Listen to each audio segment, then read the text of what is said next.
Bem-vindos a mais um episódio de E aí, professor? Olá, Walter. Bom dia. Como vai? Estou bem. Que bom. Vamos começar com uma oração? Querido Pai, muito obrigado por nos reunir mais uma vez para ter essa conversa. Pedimos agora que o Senhor nos ilumine com o Teu Espírito. Em nome de Jesus. Amém. Bem, mais uma vez, vamos responder algumas perguntas, já que temos recebido centenas delas. Sim, de vez em quando fazemos uma sessão de perguntas e respostas. Exato. Bem, eu faço a pergunta e você pode respondê-la. Se eu puder, Sim. Muito bem. Primeira pergunta. Os católicos alegam que o juramento dos jesuítas é uma falsificação de Robert Ware, que era um falsificador, e que esse juramento teria sido desmascarado. Eles também alegam que o fato deste juramento poder ser encontrado na biblioteca do Congresso também não é uma prova válida de sua autenticidade, porque mesmo obras de ficção podem ser publicadas lá. Então minha pergunta é: o juramento jesuíta é uma falsificação ou não? E quais provas nós temos de sua autenticidade? muito bem. De fato, está registrado na Biblioteca do Congresso. Mas não é o único lugar onde aparece.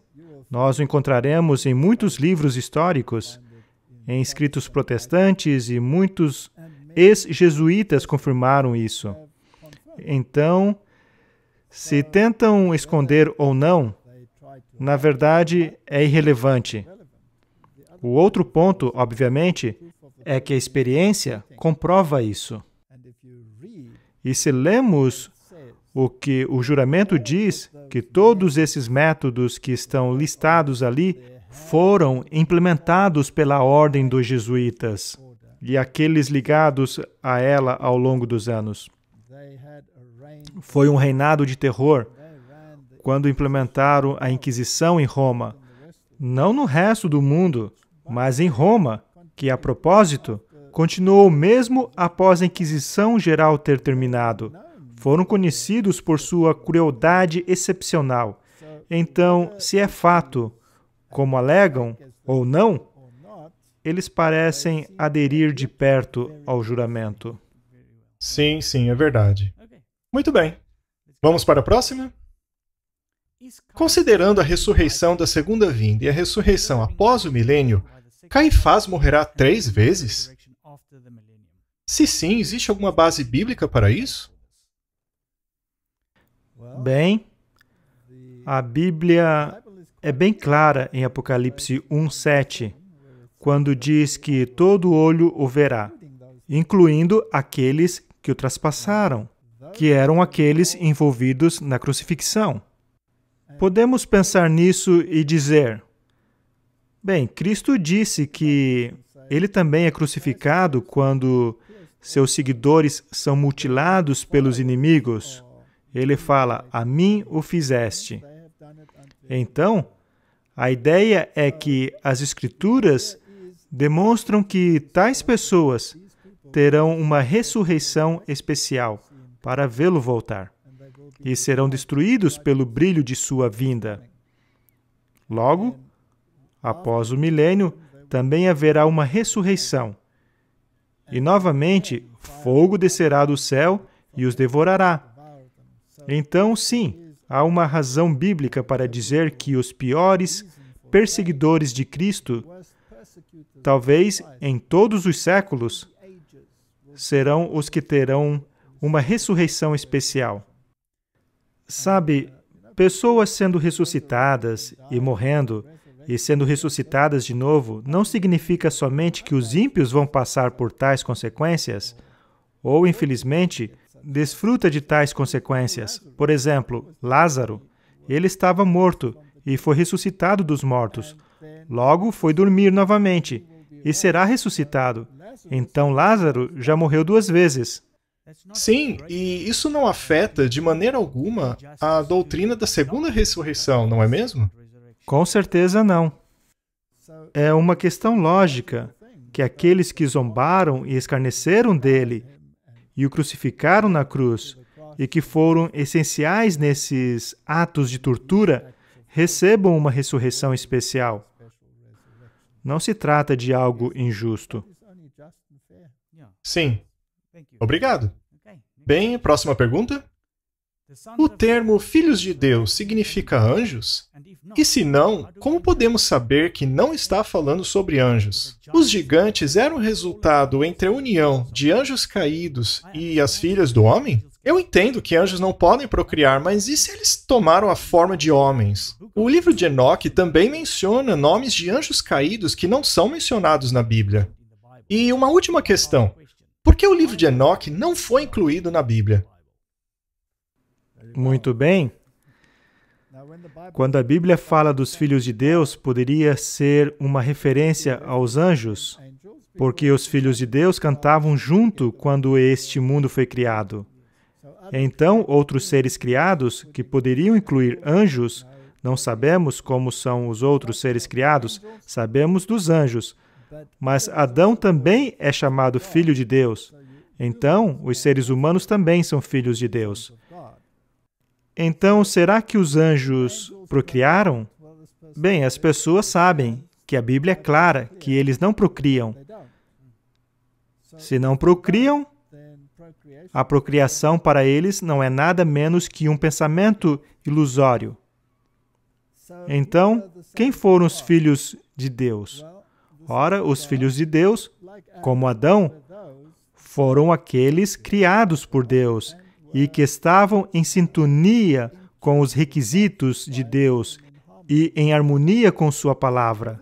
Então, ao longo das eras, esse termo foi aplicado aos filhos de Deus, aos filhos de Israel, aos filhos de Deus, e aqueles que eram os filhos dos homens, que eram humanistas e negligenciaram ou rejeitaram Deus. Então, quando os filhos de Deus viram que as filhas dos homens eram belas e se casaram com elas, isso significa que aqueles que estavam na fé se casaram com aquelas que não estavam na fé, e o resultado dá para ver no mundo de hoje. Então, não devemos, diz a Bíblia, entrar em julgo desigual. Não é uma decisão sábia. É uma relação tumultuosa quando as pessoas entram em um julgo desigual. Então, os filhos de Deus eram a descendência da linhagem de Adão, e os filhos dos homens eram a descendência da linhagem de Caim, aqueles que não permaneceram fiel. E num dado momento, eles se misturaram, especialmente, obviamente, porque as filhas de Caim fizeram questão de se mostrarem bastante atraentes. E, portanto, essas coisas começaram a acontecer. Mas a palavra gigante é Nephilim. Às vezes é traduzida como gigantes, e às vezes traduzidas como menção aos apóstatas. Então, sem dúvida, as pessoas eram gigantescas. Adão tinha mais de 3 metros. Todos os animais eram maiores. Dá para ver isso nos registros fósseis? Se analisarmos fósseis, veremos que tudo era maior no passado do que hoje.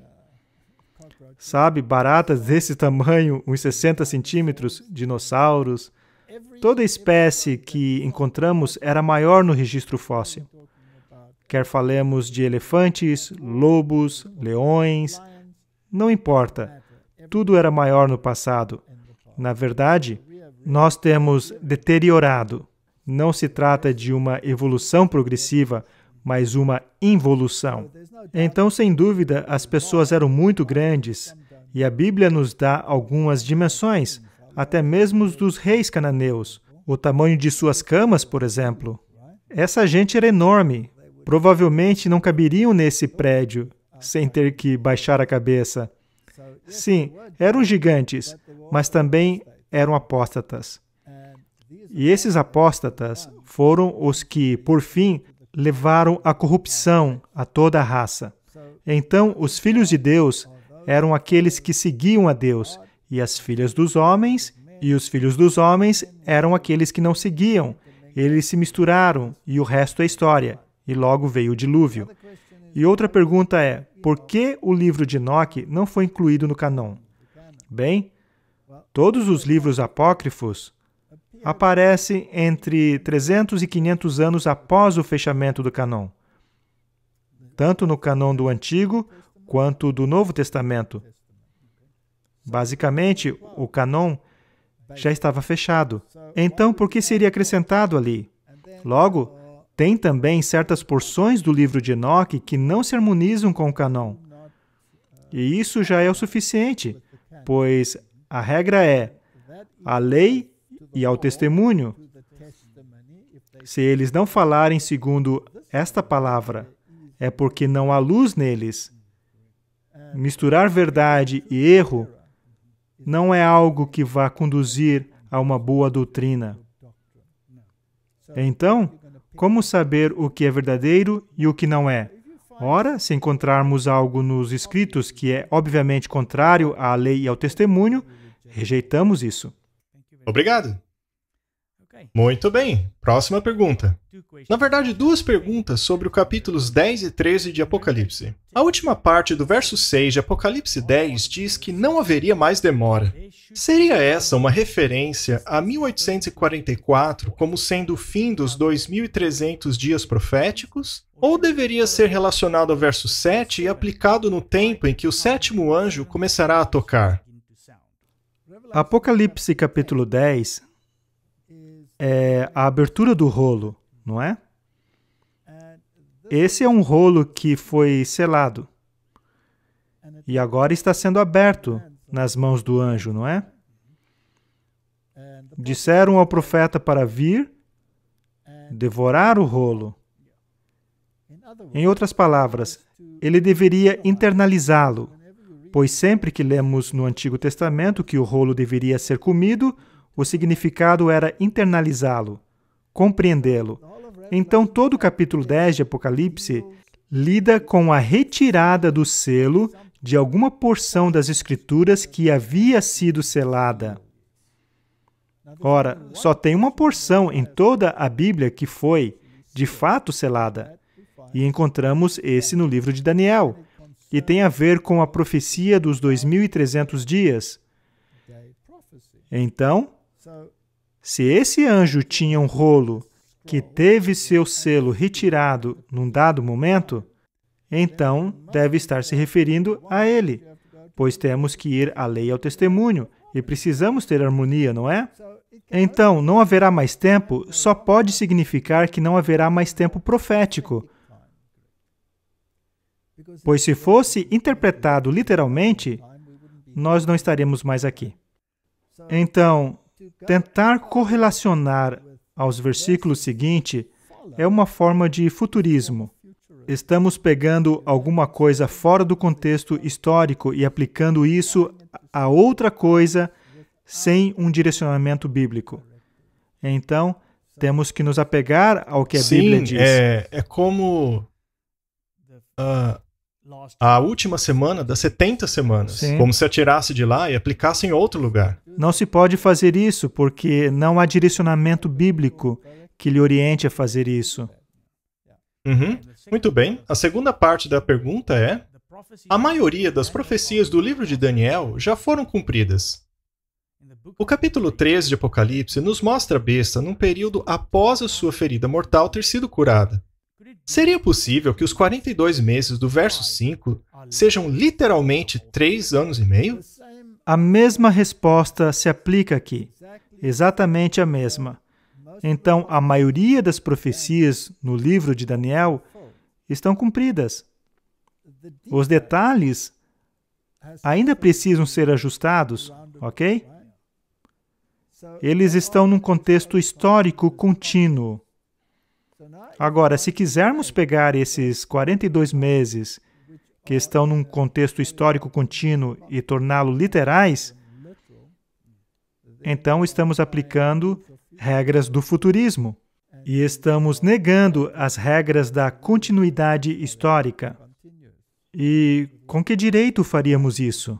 Qual é o nosso direcionamento que nos dirá, tudo bem, eis o que é tempo profético e eis o que é tempo literal?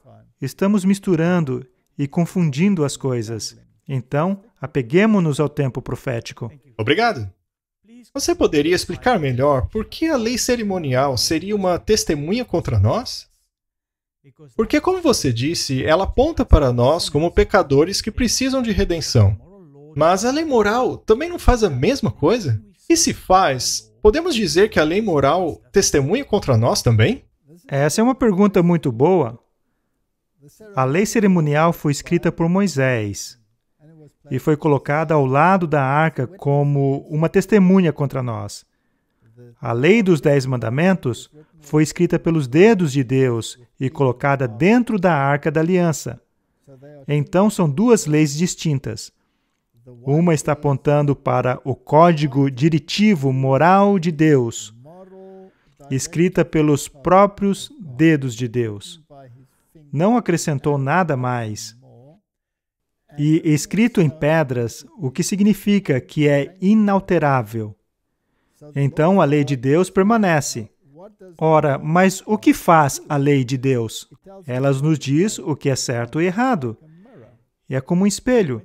E quando olhamos para esse espelho da lei, descobrimos que estamos bem longe dos requisitos. Será que você nunca cobiçou nada? Provavelmente sim. Provavelmente sim. Muito bem. A gente podia analisar os 10 mandamentos. Tenho certeza que você não amou ninguém até a morte, não é? Talvez, na sua mente. Então, estamos bem longe das diretivas de Deus. E os 10 mandamentos nos condenam à morte. Mas são apenas um espelho, apenas leis escritas ali. Eles não podem nos salvar. E ainda que eu pudesse voltar e entrar em harmonia com as leis de Deus, eu já sou um transgressor, não é? Então, a transgressão é definida pela lei de Deus. Então, o que a lei cerimonial faz? Ela aponta para a solução. A lei cerimonial aponta para a solução. A solução é uma pessoa. E essa pessoa é Jesus Cristo. Ora, o que a lei cerimonial me diz que vai acontecer com Jesus Cristo? Ele seria crucificado. Que ele seria crucificado, o Cordeiro de Deus que tira o pecado do mundo, o inocente morrendo pelo culpado. Então, a lei cerimonial me diz quais foram as consequências. Ora, quem foi responsável pelas consequências? Foi Deus responsável? Não. Sou eu o responsável. Com certeza. Eu sou o responsável. Então, quando eu olho para a cruz, será que a cruz, pela própria razão de a cruz estar ali, será que ela me mostra que eu sou o transgressor? Sim. A lei de Deus não morre por mim. A lei de Deus simplesmente me diz que eu sou um fora da lei. Essa é a sua função. Ela me diz o que é pecado e que eu sou um fora da lei. Ela não proporciona uma solução e não mata ninguém. Ainda precisa haver um juízo. Alguém que lhe execute. E esse alguém decidiu executar-se a si mesmo. Isso é fascinante, não é? Isso é incrível. Ele decidiu tomar o meu lugar. Como isso deve me fazer sentir? Culpado. Isso deve me fazer sentir culpado. Para algumas pessoas, quebrar a lei é uma diversão. Exatamente. Mas ao ver as consequências penduradas naquela cruz, isso me mostra onde está o problema e, portanto, é contra nós. Foi projetado para nos alcançar e fazer-nos perceber onde o pecado leva e fazer-nos arrepender-nos aos pés da cruz. A propósito, é Deus quem atrai e é Deus quem nos habilita a arrepender-nos. Não há nada com o qual eu possa contribuir. Nem mesmo seu arrependimento? Nada. Até meu arrependimento é o seu perfeito arrependimento a mim imputado. Isso é lindo. E me faz lembrar daquele hino lindo, maravilhoso amor. Como pode ser que o meu Deus tenha vindo morrer por mim? Exatamente. Toda essa questão tem em seu cerne o tema da justificação. A justificação é esse ato judicial incrível de imputar a você a justiça de Cristo, que não faz parte de você, que lhe é estrangeira, e ao homem natural, com sua natureza pecaminosa, rebela-se contra ela. Então, até a mudança de coração que acontece depois, que se chama santificação, é uma obra que Deus tem que fazer. E para conseguir fazer isso, essa cruz deve estar constantemente diante de sua mente e diante do olhar de sua mente, pois essa é a consequência. E sua natureza pecaminosa combaterá a justiça e temos que esmurrá-la até a morte. Todo dia. Todos os dias. Provavelmente mais de uma vez por dia. Obrigado. Fale um pouco sobre o segundo grande êxodo do final dos tempos. A Bíblia diz que ele será tão grandioso e tão maravilhoso que nenhum de nós sequer mencionará o primeiro. Você poderia falar um pouco desse segundo êxodo e o quão perto nós estamos dele? Está bem, tem duas maneiras de analisarmos isso. Em Êxodo, o êxodo comum começou com as pessoas deixando o Egito e se dirigindo a Canaã. Logo, teve a entrada em Canaã, que tipifica outro evento, que é a entrada no Canaã antitípico. Então, onde vamos começar com o êxodo? Vamos começar com o êxodo da saída do Egito. Há uma chamada em Apocalipse, capítulo 18, que temos que sair de Babilônia. Claro que isso implica que também devemos sair do Egito. Ora, se fôssemos um egípcio como eu, seríamos ateu, e se fôssemos babilônicos, como eu também era, também teria que sair de Babilônia. Tenho que sair. E o que é Babilônia? Babilônia é a confusão religiosa. E onde posso me tornar não confuso quanto à Bíblia? Na palavra de Deus, não é? Então tenho que aceitar cada preceito da palavra de Deus e entrar em harmonia com a lei de Deus.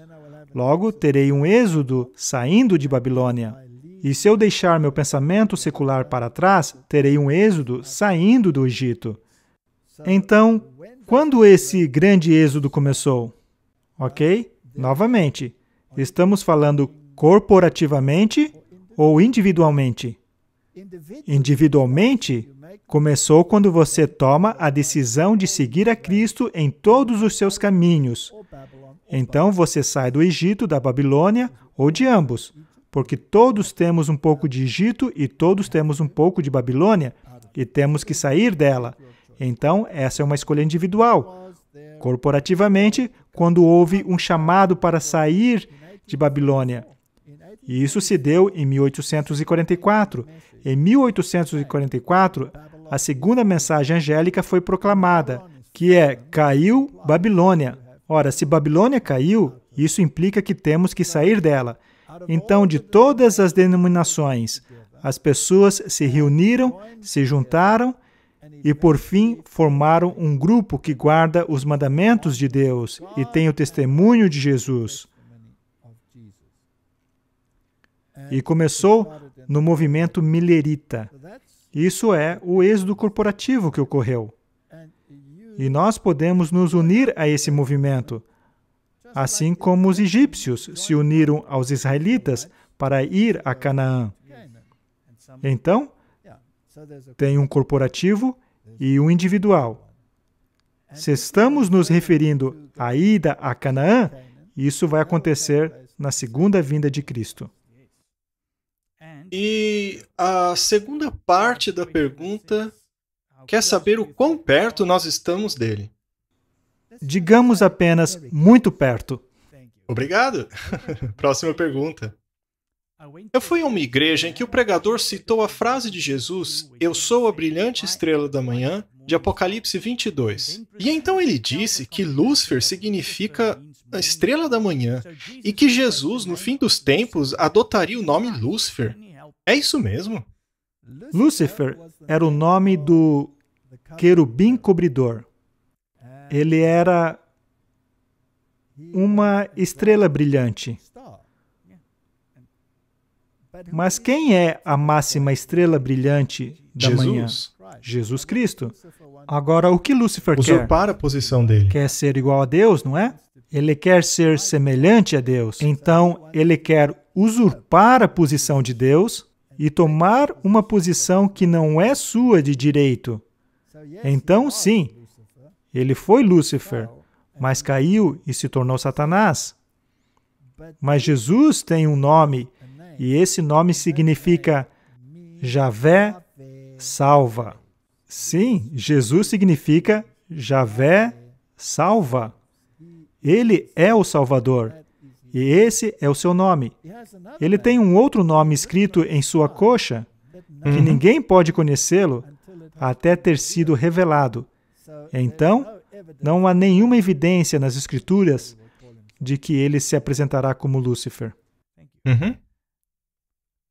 Alguns ensinam que Jesus e Satanás são irmãos e coexistiram antes da criação.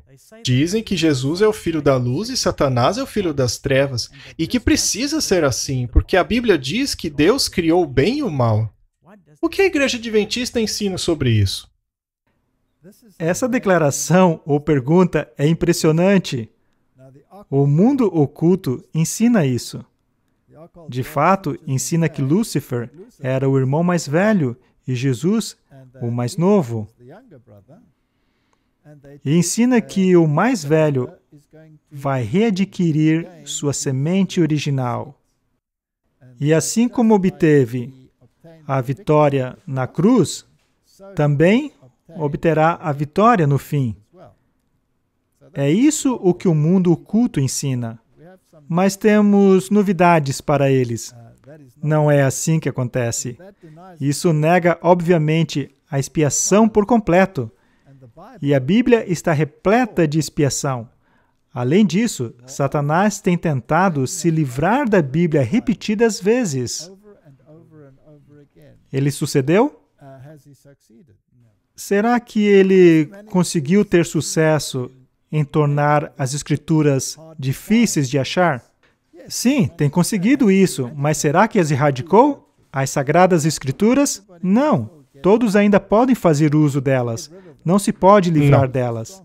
Então quem é o mais forte? Jesus, com certeza. Jesus, não é? Ele tentou erradicar o cristianismo. Será que erradicou o cristianismo por completo? Não. Não. Então quem é o mais forte? Jesus, com certeza. Quanto mais tenta, mais perde, não é? Ok. Ele pode ter mais almas do seu lado, mas basicamente são mortos-vivos. Enquanto se tivermos Cristo, somos uma nova criatura e entramos na vida, mesmo quando estamos mortos.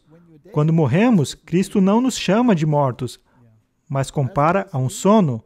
Lázaro está dormindo. Então isso está tão distante da Bíblia quanto o Oriente está do Ocidente. O único mortal é Deus. E Jesus Cristo foi Deus em seu sentido pleno. Nunca houve um tempo em que não existisse. Embora as pessoas querem fazer dele um ser criado, ele é de eternidade. Nele, a vida não emprestada, não derivada. Já discutimos isso muitas e muitas vezes. Então, ele criou todas as coisas. Isso quer dizer que ele criou os anjos. E Lúcifer foi um anjo. E a Bíblia declara claramente: perfeito eras, desde o dia em que foste, qual é o verbo de ação? Criado. Criado. Ele é uma criatura. Já refleti bastante sobre isso. Se você foi criado como adulto, você se lembraria do momento antes disso? Não. Não. Mas você nasceu, não é? Você consegue agora se lembrar do tempo em que não existia? Não. Mas pode concluir que deve ter havido um tempo em que não existia, porque sabe que os bebês nascem. E antes que nasçam, ou serem concebidos, não existiam. Sim. Então, por observação simples, você sabe que não existiu. Mas se você estivesse de repente ali, como um adulto, você se lembraria do tempo em que não existiu? Então, Lúcifer olha para Jesus Cristo e Deus. E Deus, sendo o ser abnegado que é, o criou o mais próximo possível de si mesmo. Não é? Exatamente. Sem a vida eterna inerente. A vida eterna estava sempre sujeita à obediência. A mesma coisa aconteceu no Jardim do Éden. Deus criou Adão e Eva, e novamente, Ele colocou a árvore do conhecimento do bem e do mal ali, e disse-lhes bem claramente que no dia em que transgredissem, eles perderiam o direito à vida eterna. O salário do pecado é a morte. No dia em que dele comerdes, certamente morrereis. Satanás se recusa a crer nisso, porque ele se vê como o Filho de Deus, o mais elevado de todos os anjos. E se pergunta, por que Cristo está sendo incorporado nas discussões da divindade e ele excluído dessas comunicações? Assim surgiu o ciúme em seu coração, e ele queria ser como o Altíssimo. E ainda está desempenhando esse papel hoje. E está desempenhando esse papel por meio de seus representantes, que também dizem que ele é um Deus nessa terra. E quanto à parte que diz que Deus criou o mal? Ele não cria o mal, é uma escolha. É uma escolha. Mas, se você tem liberdade de escolha, total liberdade de escolha, existe a possibilidade de você ir contra a vontade de Deus?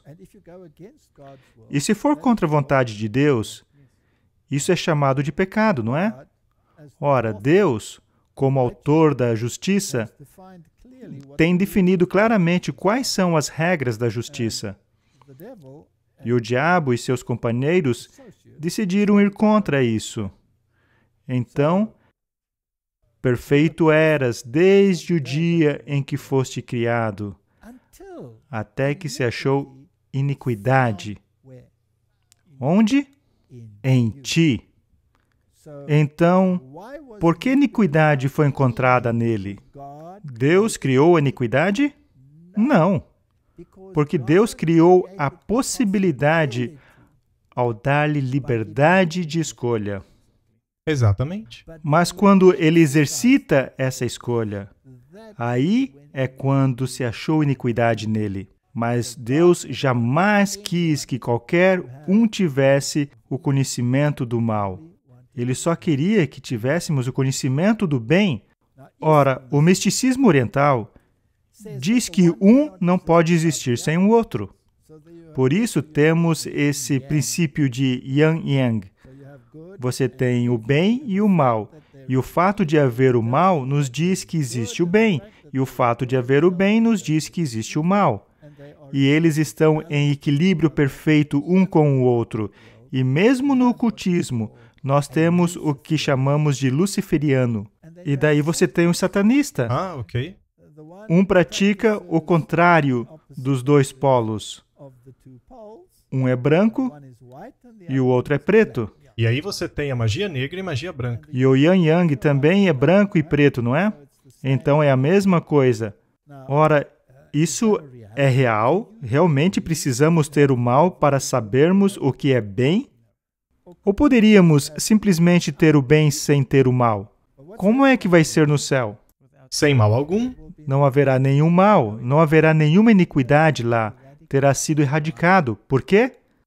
Porque elas escolherão não praticar o mal. Aqueles que estão lá, aqueles que estarão lá por toda a eternidade, tomaram uma decisão consciente de rejeitar o mal e entraram em harmonia com Deus e permitiram que Deus os transformasse de novo conforme seu conceito no design original. Então, o mal é uma escolha. E o Yin-Yang é uma figura da imaginação que tolera o mal no suposto reino da elevação do bem. Você pode levar isso ao espectro teológico, onde temos a predestinação. E alguns dos teólogos, nessa linha de pensamento, dizem que Deus criou todas as coisas e, portanto, Ele também criou o mal, e criou o céu, e criou o inferno. E Deus ou predestina você a ir ao céu ou ao ir ao inferno. Ora, nessa teologia, algumas pessoas chegaram ao ponto de dizer que precisamos do inferno a fim de elevarmos a glória do céu. Por contraste, esse é o pensamento do Yin-Yang. Isso não é bíblico. Isso faz de Deus o autor do mal, fazendo dele um tirano. É como a crença do inferno eterno, de que ele precisa existir a fim de elevar os que estão lá em cima. Sim. Eu sempre digo, e também Wesley e muitos outros, que isso tornaria Deus pior que o diabo. Porque que alegria poderia haver no céu se, por exemplo, você visse seu amado sofrendo um tormento eterno? Não poderia haver alegria no céu, seria somente lágrimas perpétuas, não é? Então, a única maneira de se lidar com isso é conforme a Bíblia. Deus disse que vai erradicar o mal. Ele não mais existirá, não se levantará outra vez, e os ímpios serão como pó, serão como cinza sobre nossos pés. Serão consumidos, serão como fumaça, não existirão mais. Então, toda essa doutrina de Yin-Yang tem permeado até mesmo o ambiente religioso, mas não há base alguma para ela. Obrigado. Você já falou muitas vezes sobre mudanças globais e a ciência por trás dela. Como a declaração a seguir se encaixa com essa teoria científica? Apesar do Senhor ter cessado a sua obra da criação, Ele está constantemente empenhado em sustentar os seus servos com as coisas que Ele fez. Jesus disse: "Meu Pai trabalha até agora, e eu trabalho." O mundo material está sob o controle de Deus. As leis que governam toda a natureza são obedecidas pela natureza. Tudo fala e age de acordo com a vontade do Criador. A divindade é o autor da natureza e o mundo natural não tem poder em si mesmo, além daquele que Deus provê. Eu acho que o que a pessoa está perguntando é: por que, se Deus sustenta todas as coisas, há uma deterioração e mudanças, globalmente falando? Por que Deus não as retém em seu estado perfeito? Ora, Deus também diz em sua Bíblia que a terra se envelhecerá como a roupa. Então, quando Ele a criou originalmente, era vibrante e perfeita, e não havia defeitos genéticos. Mas quando o pecado entrou no mundo e a árvore da vida foi removida, que retinha todas as coisas em perfeita ordem, não que a árvore fosse necessária, Deus poderia ter feito sem a árvore, mas a árvore era para servir como um lembrete a todos que somos dependentes de Deus. Caso contrário, nós esqueceríamos e continuaríamos com nossa vida.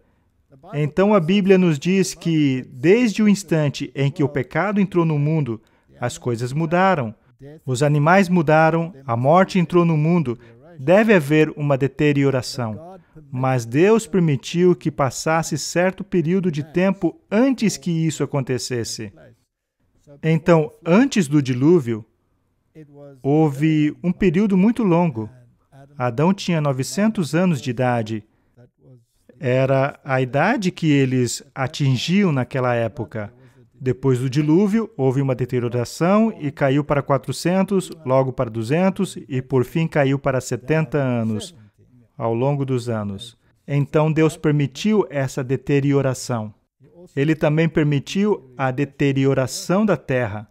Na verdade, diz que o solo foi amaldiçoado, que significa que não vai produzir para você o que produzia antes.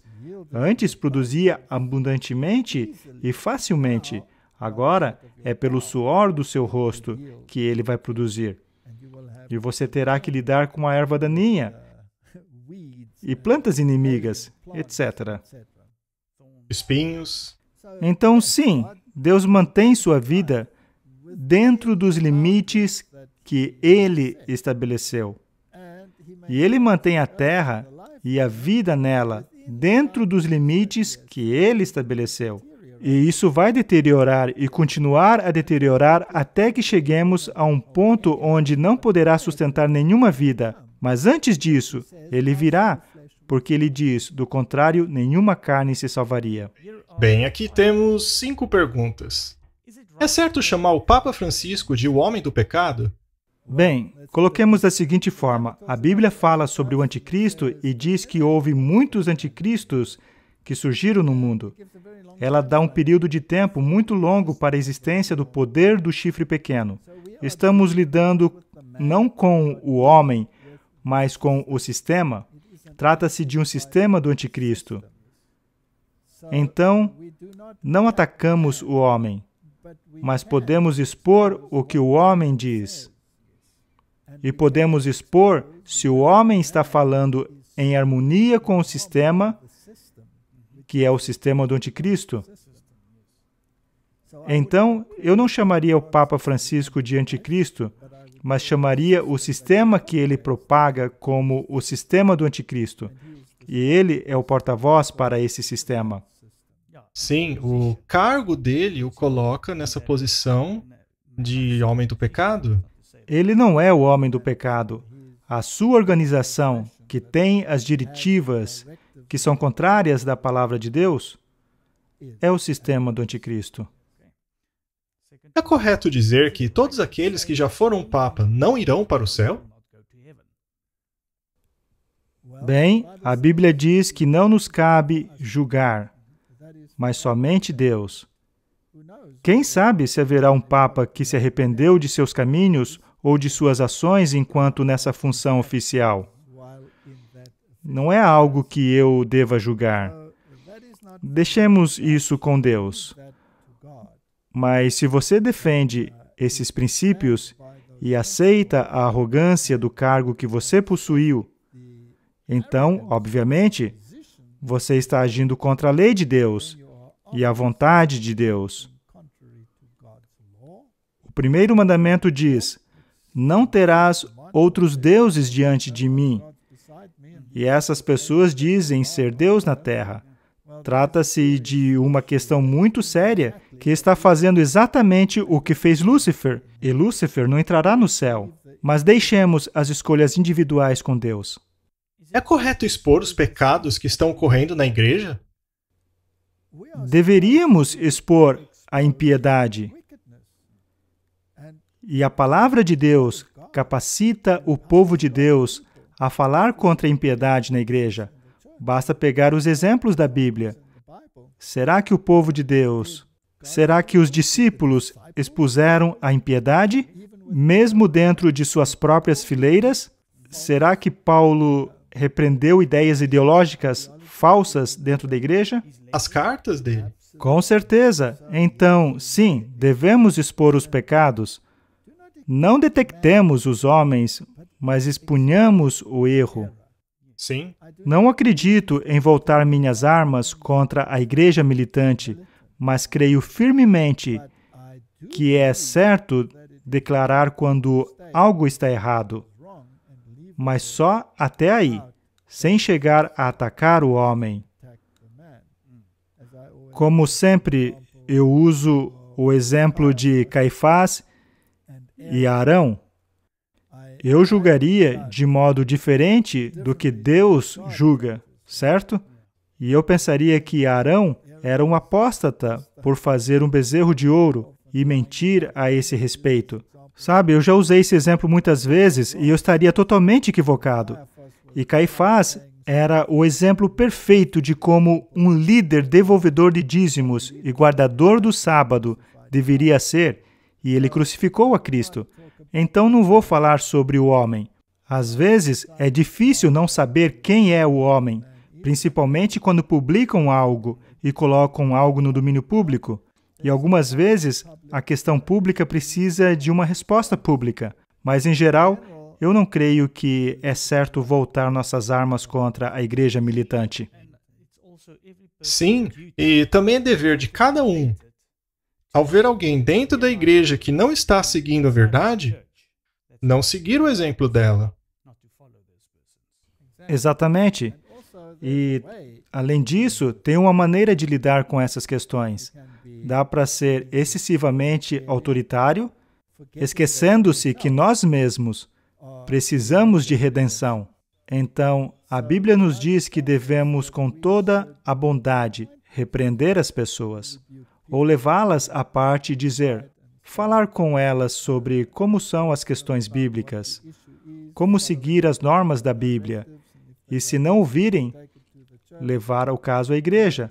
Às vezes essas coisas causam complicações, mas até onde seja possível que a lei da bondade esteja em nossos lábios. Pois é, e eu também gostaria de reiterar que quando uma instituição ou pessoa apostata, isso não significa que o corpo da igreja apostatou. Não. Isso tem que ser decidido com um concílio da igreja, que é convocado, como o primeiro concílio em Jerusalém. Em outras palavras, uma decisão da Conferência Geral. E se isso está apostatando, daí então temos um problema. Mas se indivíduos fazem, seja lá o que considerem adequado fazer, então podemos expor o erro e deixar as consequências com Deus. Deus chegou a repreender algum governo político ou apenas a igreja? Bem, a Bíblia está cheia de repreensões a sistemas políticos. Se lermos os profetas, há listas e mais listas quanto ao que vai acontecer com Babilônia, com Edom, com esse e aquele. Sabe, certamente os governos foram repreendidos e a Bíblia é bem clara que, no futuro, todos os sistemas políticos chegarão a um fim. Todos eles. E os reis do mundo darão seu poder à besta, e a besta será tomada, e com ela o falso profeta. E mais tarde, os reis e seus exércitos serão destruídos pelo próprio Cristo, pelo sopro de sua boca. Então, sim, existem diretivas muito fortes contra sistemas políticos no mundo. As 4 bestas de Daniel? Com certeza. E até mesmo os 10 chifres. Eles estão em conluio com o sistema que está usurpando sua autoridade e fingindo ser um Deus nessa terra. Então, sim, Deus tem repreendido governos políticos e está dando um alerta grave aos governos nos últimos dias. E indivíduos vão se desviar das ideologias que estão sendo propagadas, pois será tão claro que a legislação que está seguindo no mundo estarão tão abertamente contrárias à vontade e à lei de Deus, que até mesmo uma criança vai poder ver que, para estar em harmonia com o mundo, representará ser um inimigo de Deus. E a última pergunta: qual é o posicionamento da igreja em relação à política? Sabe, a política tem a ver com os reinos desse mundo. Se você se tornou um embaixador de Cristo, então você não deveria estar envolvido em política. Porque, assim como o embaixador de outros países não tem direito de voto no país em que ele representa seu país, Assim, o embaixador do reino de Deus também não deveria escolher um lado quando se trata dessas questões, porque a política se preocupa com as coisas do reino deste mundo e nós deveríamos nos abster disso. Obrigado. Você concluiria com uma oração? Sim, com certeza. Pai Celeste, as pessoas têm muitas perguntas e as respostas só podem ser dadas pela palavra de Deus. Eu oro para que aquilo que discutimos esteja em harmonia com o que Tu nos falaste em Tua palavra e que as pessoas estudem Tua palavra e encontrem por si mesmo qual é a vontade de Deus no tempo em que vivemos. O mundo está rapidamente chegando ao fim. Os sinais estão se cumprindo ao nosso redor e todos temos que tomar uma decisão a favor ou contra. A maior das escolhas que podemos fazer é irmos ao pé da cruz e ajoelharmos-nos ali para aceitar esse grande dom da salvação. Ajude a cada um de nós se apegar à cruz, se apegar a Cristo e que aprecie essa justificação que só pode vir dele. É minha oração, em nome de Jesus. Amém. Amém. Obrigado por assistir esse vídeo. Para se inscrever, clique aqui. Clique no sininho abaixo para receber notificações. Para assistir o próximo vídeo, clique aqui. Muito obrigado.